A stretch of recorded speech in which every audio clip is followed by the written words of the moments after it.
Minasan konnichiwa. Welcome to Jarvis in Japan podcast, where a nomad worker called Jarvis travels to Japan and gives you my stories. And today, I'm in EHime, Uwajima City.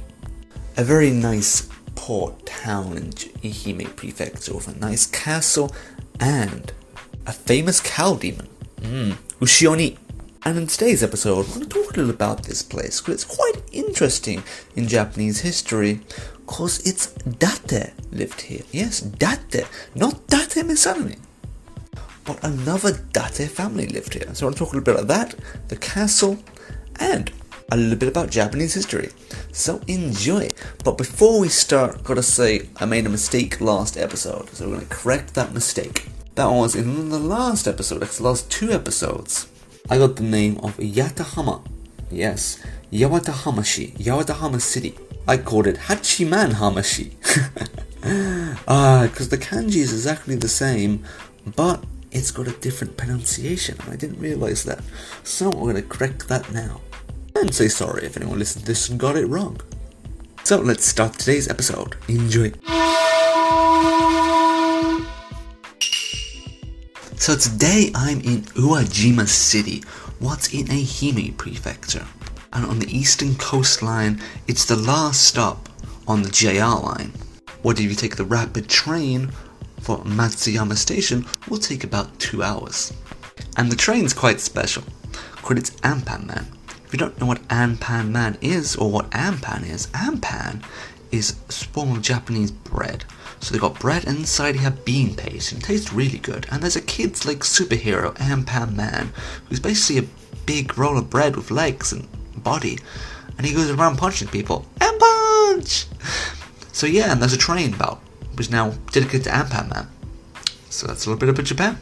So back to Uwajima City. So arriving at the station, one thing you notice just when you start walking around is there's a castle right in the middle.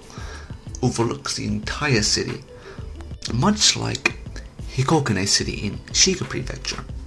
And this is Uwajima Castle, one of the 12 remaining sort of tower castles in Japan, the Tenshu.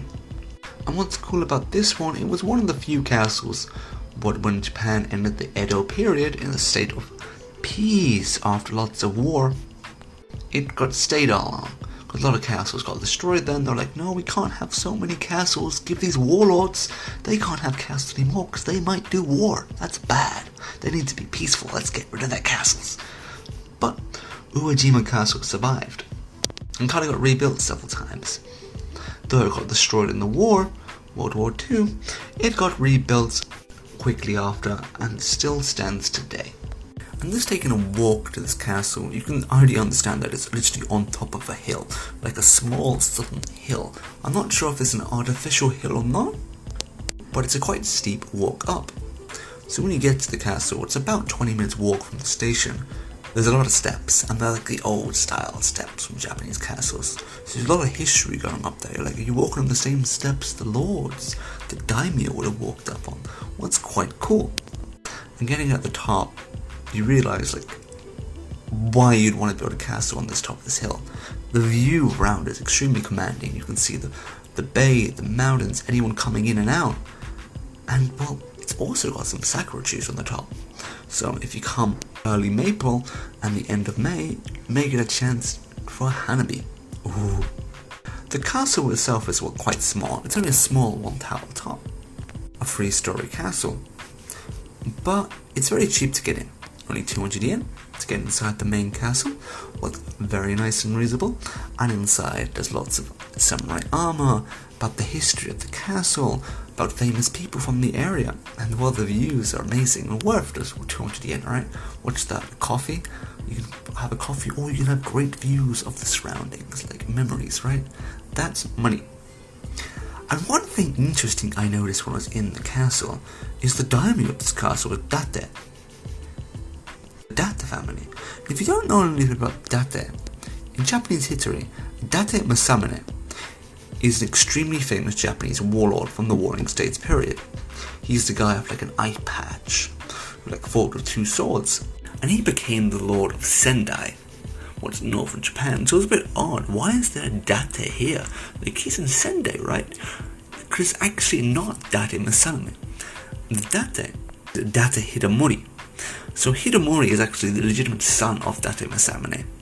But he grew up to be a quite good warrior, and when Hideyoshi died, and we had a series of wars following that period, Sekigahara, battles in Osaka, Hidamori fought on the side of Tokugawa Ieyasu, and for that he got awarded land, and the land he got awarded was Uwajima. So he became the lord, the triumphant lord. You fight in battle, obtain victory, and you get given a castle. So he arrives in this place like, I'm the lord here. Like a place he's probably never been before, and now he's the lord. Yes. Peace comes to Japan. And Date Hidamune was quite a good daimyo in a way. He rebuilt the castle, made this area prosperous, and he set a legacy what will go down in Japanese history.